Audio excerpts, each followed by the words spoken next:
ചങ്ങായിമാരെ നമ്മളെ അൻസിബ ഹസന അമ്മ സംഘടന പുറത്താക്കാൻ നോക്കിയ നമ്മളെ കുലസി സംഘടന ലക്ഷ്മിപ്രിയയില്ലേ, ഓളുണ്ടല്ല, ഓൾ അമ്മ സംഘടന പുറത്തായി. ലക്ഷ്മിപ്രിയ മാത്രമല്ല പുറത്തത്, ലക്ഷ്മിപ്രിയ ടിനി ടോമിന്റെ അപ്പുറം നിന്നിട്ട് അൻസിബനെ പുറത്താക്കാൻ നോക്കിയ നമ്മളെ ശ്വേതാമേനല്ലേ, ഓളും പുറത്തായി. ഇവരെ അമ്മ സംഘടന പുറത്തായത് എങ്ങനെയാണെന്നറിയാം. അൻസിബന്റെ വിഷയം മാത്രമല്ല, ഇവരുണ്ടല്ല 65 ലക്ഷം രൂപ ഉണ്ടല്ല തട്ടി മുക്കി നക്കി.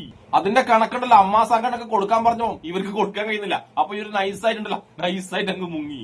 എല്ലാം ദൈവത്തിന്റെ ലീലാവിലാസങ്ങള്. അൻസിബനെ പുറത്താക്കുന്നൊക്കെ ടീമുണ്ടല്ലോ, ആ ടീം മൊത്തം പുറത്തായി. നമുക്ക് എന്തായാലും ഉണ്ടല്ലോ 65 ലക്ഷം രൂപ നക്കി മുക്കിയിട്ട് പുറത്തായ നമ്മളെ ചാണക സംഘടന ലക്ഷ്മിപ്രിയ ഉണ്ടല്ലോ, പുറത്തായ ശേഷം പറഞ്ഞ കുറച്ച് ഡയലോഗ് ഉണ്ട്. ആ ഡയലോഗ് ഒന്ന് കേട്ടാലോ? ലക്ഷ്മി എന്താ ലക്ഷ്മി സംഭവിച്ചത്? എനിക്കൊന്നും പറയാനില്ല.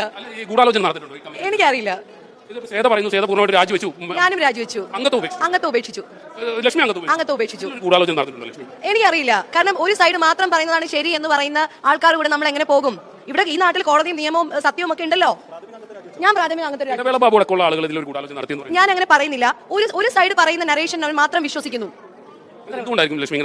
അത് മാധ്യമങ്ങൾക്കും ചെറുതല്ലാത്ത പങ്കുണ്ട്. കാരണം ഇന്നലെ ഞാൻ എഴുതിയ 93 യൂട്യൂബ് വീഡിയോകൾക്കെതിരെയും മലയാള സിനിമയിൽ മുൻപ് പ്രവർത്തിച്ചിരുന്നു എന്ന് അവകാശപ്പെടുന്ന 2 യൂട്യൂബേഴ്സ്, മലയാള സിനിമയിൽ ഒരു കാലത്ത് സംവിധായകർ എന്നൊക്കെ അവകാശപ്പെടുന്ന 2 യൂട്യൂബേഴ്സിനെതിരെയും ഞാൻ ഇൻഫോ പാർക്ക് സ്റ്റേഷനിൽ കംപ്ലൈന്റ് ചെയ്യുന്നതിനെ പറ്റിയിട്ട് ഞാൻ ഒരു ഫേസ്ബുക്ക് പോസ്റ്റ് എഴുതി. ഫുൾ പോസ്റ്റ് എന്താണ് എന്ന് പോലും മനസ്സിലാക്കാണ്ട് നിങ്ങളടക്കമുള്ള മെയിൻ മീഡിയാസ് ഏത് രീതിയിലാണ് വളച്ചൊടിച്ച് ഇതിനെ കൊണ്ടുവന്നിട്ടുള്ളത്. അപ്പോ ഇത്തരം ഗൂഢാലോചനകൾ മറ്റുള്ളവർ വിശ്വസിക്കുന്നതിന് പിന്നിൽ ഈ നാട്ടിലെ മെയിൻ മീഡിയാസ് ഞങ്ങളൊക്കെ നിങ്ങളെ സപ്പോർട്ട് ചെയ്യുന്നുണ്ട്, നിങ്ങൾ ഞങ്ങളെ സപ്പോർട്ട് ചെയ്യുന്നുണ്ട്. പക്ഷേ നിങ്ങളടക്കമുള്ള മെയിൻ മീഡിയാസ് പോലും നിങ്ങളും അതിൽ ഉത്തരവാദികളാണ് എന്നത് ഞാൻ പറയുന്നു. ഇത്രയേ ഉള്ളൂ. ലക്ഷ്മി ഏതെങ്കിലും തരത്തിലുള്ള ഗൂഢാലോചന ഉണ്ടായതായി ലക്ഷ്മി സംശയിക്കുന്നു?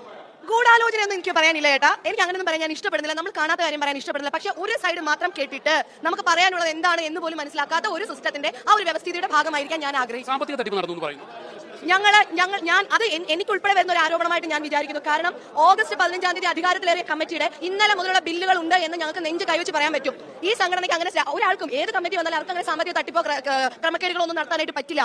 ഞങ്ങൾ ഇപ്പോഴും പറഞ്ഞുകൊണ്ടിരിക്കുന്നത് ഞങ്ങൾക്ക് ഈ റിപ്പോർട്ട് ബുക്ക് പുറത്തേക്ക് വിടാൻ പറ്റാതിരുന്നത് പോലും കഴിഞ്ഞ ഭരണസമിതിയുടെ കാലത്തെ റിപ്പോർട്ട്സ് ഞങ്ങൾക്ക് പൂർണ്ണമാക്കാൻ പറ്റാത്തത് കൊണ്ടാണ്. അതിന്റെ ഉത്തരവാദിത്തം കഴിഞ്ഞ ഭരണസമിതിക്കാണ്, അല്ലാതെ ഞങ്ങൾക്കല്ല. 3-4 മാസം മാത്രമാണ് ഈ ചാണക സംഘടനകളുണ്ടല്ല പുതിയ ഭരണസമിതിയിൽ ഉണ്ടായത്. ആ 3-4 മാസത്തിനുള്ളിലുണ്ടല്ല 65 ലക്ഷം രൂപ മുക്കി നക്കിട്ട് പറയുന്നത് പഴയ കമ്മിറ്റി ഉണ്ടല്ല, പഴയ കമ്മിറ്റിക്കാണ് അതിന്റെ ഉത്തരവാദിത്വം. ഇങ്ങനെയൊക്കെ വന്ന് ഡയലോഗ് അടിക്കാൻ വേണ്ടിട്ടുണ്ടല്ല ഇച്ചിരി ഉളുപ്പില്ലായ്മ എന്നല്ലട്ടാ, ഒരുപാട് ഉളുപ്പില്ലായ്മ വേണോ. ഞാനൊരു കാര്യം ആലോചിക്കുന്നട്ടാ, ഇവരൊക്കെ മലയാള സിനിമക്ക് എന്ത് സംഭാവന ചെയ്തിട്ടാണ് ഈ ഭരണസമിതിയിലൊക്കെ വന്നിരിക്കുന്നത്? എത്രയോ മഹാരഥന്മാരായ നടന്മാരുണ്ടല്ല, അവരൊക്കെ ഇരുന്ന കസേരകളിലാണ് ഈ ഊള സംഖ്യകൾ വന്നിരുന്നത് ഇമാതിരി കോപ്രായങ്ങൾ കാണിച്ചു വിടുന്നത്. റിപ്പോർട്ടർ ചോദ്യങ്ങൾ ചോദിക്കുമ്പോഴല്ല അതിന് വ്യക്തമായ ഉത്തരം പോലും ഈ ചാണക സംഘടനക്കിട്ടില്ല, കൊടുക്കാൻ പറ്റുന്നില്ല. ആകെ കൂടിയിട്ടല്ല ഒരു വെപ്രാളം കാണിക്കുന്നത്, കട്ടവണ്ട വെപ്രാളം ഉണ്ടല്ല, ആ വെപ്രാളാണ് നമ്മളിവിടെ കണ്ടത്. അങ്ങനെ അൻസിബ ഹസനെ പുറത്താക്കാൻ നോക്കിയ ചാണക സംഘടന ലക്ഷ്മിപ്രിയ ഉണ്ടല്ല, ലക്ഷ്മിപ്രിയ എന്ന പവനായി ശവമായി. എന്തായാലും ഈ ചാണക സംഘടനകളൊക്കെ പുറത്താക്കിയതിനെ പറ്റി നമ്മൾ അൻസിബ ഹസൻ ഉണ്ടല്ല കുറച്ച് കാര്യങ്ങൾ പറഞ്ഞിട്ടുണ്ട്, അതും കൂടി നമുക്കൊന്ന് കേട്ടാലോ?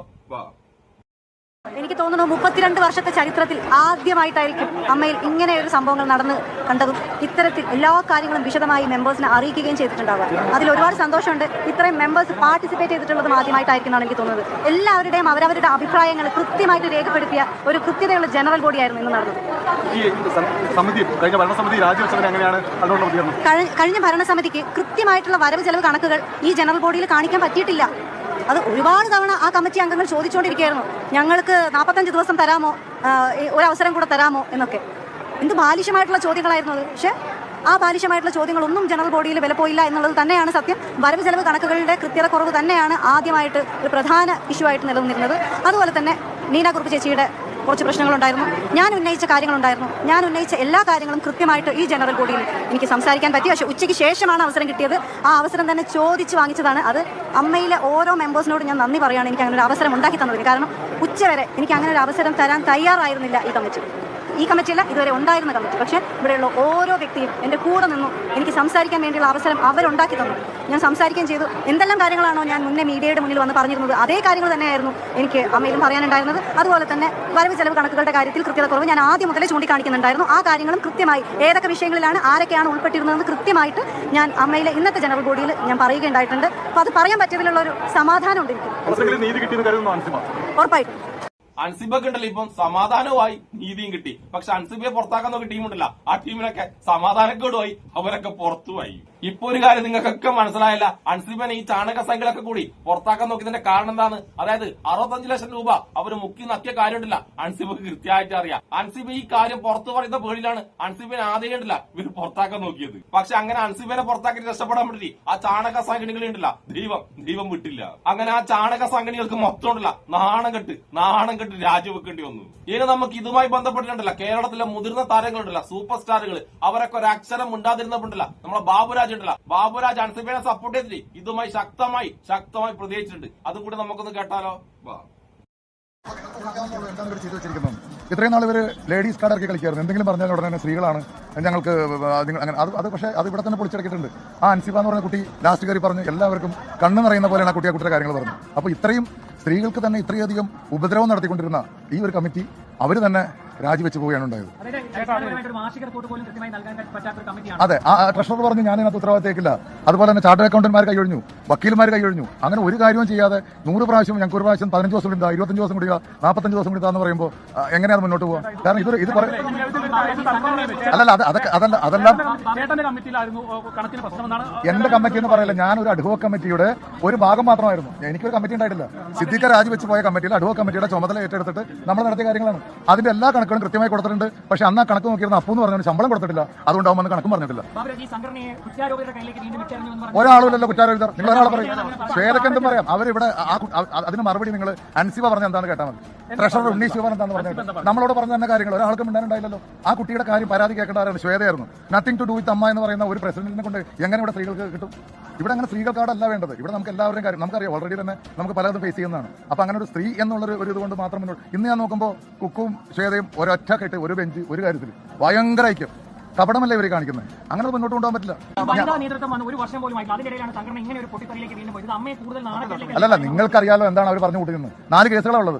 ഇതെല്ലാം അമ്മയിൽ തീരുന്ന കാര്യമോ? ടീനിട്ടോമോ അൻസിബൻ എന്നുള്ള കേസ് ഉണ്ടെങ്കിൽ ഞങ്ങളൊക്കെ ഉണ്ടെങ്കിൽ ഒറ്റ പ്രാവശ്യം കൈകൊടുത്ത് വിരിക്കവരെ കൊണ്ട്. അതുകൊണ്ട് അതിനകത്ത് എണ്ണ ഒഴിച്ച് നീട്ടിച്ച് കോടതിയിലേക്ക് കൊണ്ടുപോയില്ല. ഇത് അവരെല്ലാം സ്വന്തം കാര്യങ്ങൾക്ക് വേണ്ടി, സ്വന്തം ലാഭത്തിന് വേണ്ടി ചെയ്ത കാര്യങ്ങളാണ് കാണുന്നത്. 67 ലക്ഷം രൂപയുടെ കണക്ക് എനിക്ക് തെറ്റി അയച്ചു. ആ 67 ലക്ഷം രൂപയുടെ കണക്ക് ഇവിടെ കിട്ടിയിട്ടില്ല. കഴിഞ്ഞ കുടുംബസംഘം നടത്തി 67 ലക്ഷം രൂപ ഞാൻ ഇതിനകത്ത് കാണിച്ചു തരാം. മനസ്സിലായില്ലേ? അപ്പൊ ഇതൊക്കെ ചോദിക്കുമ്പോഴാണ് പ്രശ്നം. മനസ്സിലായോ? അപ്പൊ സ്ത്രീകളുടെ കാർഡ് എന്നും പറഞ്ഞിട്ട് ഇങ്ങനെ പറയുന്നത് ശരി. അതെ, 67 ലക്ഷം രൂപയുടെ കണക്ക് കിട്ടിയിട്ടില്ല. ഇത് ചാർട്ട് അക്കൗണ്ട് അവരൊക്കെ അയച്ചിട്ട് ദൈവത്തിന്റെ ശക്തി കൊണ്ട് എനിക്ക് വന്നതാണ്. കണ്ടല്ലോ, അവർ കട്ടതിന്റെ കണക്കുണ്ടല്ല, അവർ പോലും അറിയാതെ അവരുണ്ടല്ല ബാബുരാജിന് അയച്ചു കൊടുത്തത്, ബാബുരാജിന്റെ വാട്സപ്പിൽ അയച്ചത്. ഇവന്മാരുണ്ടല്ലോ ഈ ചാനകങ്ങള് മണ്ടന്മാരാണെന്ന് വെറുതെ അല്ല പറയുന്നത്. ഒരു കാര്യം കൂടി, ബാബുരാജ് അൻസിബനെ സപ്പോർട്ട് ചെയ്ത് പറഞ്ഞതിന്റെ പകുതി ഉണ്ടല്ല, പകുതി പോലും കേരളത്തിൽ ഒരു സൂപ്പർ സ്റ്റാർ ഉണ്ടല്ല, ഒരു സൂപ്പർ സ്റ്റാർ സംസാരിച്ചിട്ടില്ല. അങ്ങനെയുള്ള സൂപ്പർ സ്റ്റാറുകളും യങ്സ്റ്റാറുകളിലെ അവരോടൊക്കെ ഇറക്കിയിട്ടില്ല പുച്ഛം തോന്നുന്നു. എന്റെ ഓർമ്മയിൽ അൻസിബനെ ഇതിനു മുന്നേ സപ്പോർട്ട് ചെയ്ത് സംസാരിച്ചതുണ്ടല്ല നമ്മൾ ആസിഫ് അലി ഉണ്ടല്ല, ആസിഫ് അലി മാത്രമാണ്. അതുകൊണ്ട് തന്നെ ഈ അമ്മ സംഘടന ഉണ്ടല്ലോ, ഈ സംഘടനയോട് എനക്കൊരു ഇഷ്ടമില്ല, ഒരു കൂറുമില്ല. പക്ഷെ ഈ അൻസിബനെ വിഷയത്തിണ്ടല്ല അവസാനമെങ്കിലും വ്യവഹാരക്കിട്ടില്ല ഒരുമിച്ച് അൻസിബനെ കൂടെ നിന്നല്ലേ ഒരുപാട് സന്തോഷമുണ്ട്. പിന്നെ നമ്മളൊരു കാര്യം ആലോചിക്കണം കേട്ടോ, നമ്മൾ ഈ കണ്ടുവരുന്ന സംഭവം മൊത്തം ഉണ്ടല്ല, എല്ലാ സ്ഥലത്തും ഉണ്ടല്ല സംഖ്യകളുണ്ടല്ല, സംഖ്യയുടെ കടന്നു കയറ്റാണ്. അങ്ങനെ സംഖ്യകൾ ഒരു സ്ഥലത്ത് കടന്നു കയറി കഴിഞ്ഞാൽ എന്താ സംഭവിക്കുന്നത്? ഈ അൻസിബന്റെ വിഷയം ഉണ്ടല്ല, അൻസിബന്റെ വിഷയം നമ്മളെ കൃത്യമായിട്ട് പഠിപ്പിക്കുന്നുണ്ട്. അതായത് സംഖ്യകൾ ഒരു സ്ഥലത്ത് കടന്നു കയറിയാലുണ്ടല്ലോ അവിടെ മൊത്തം വർഗീയതായിരിക്കും. വർഗീയത മാത്രമല്ല, കക്കലുണ്ടാവും, കട്ടിട്ട് നക്കി മുക്കലും ഉണ്ടാവും. അപ്പോഴെന്തായാലും അൻസിബാസിനെ പുറത്താക്കാൻ നോക്കി സ്വയം പുറത്തായി പോയ കുലസ്ത്രീ സംഘിനി രശ്മി പ്രിയക്കും ഇഷ്ടപ്പെടുന്ന എല്ലാവർക്കും എന്റെ ഒരു നല്ല സുലാൻ.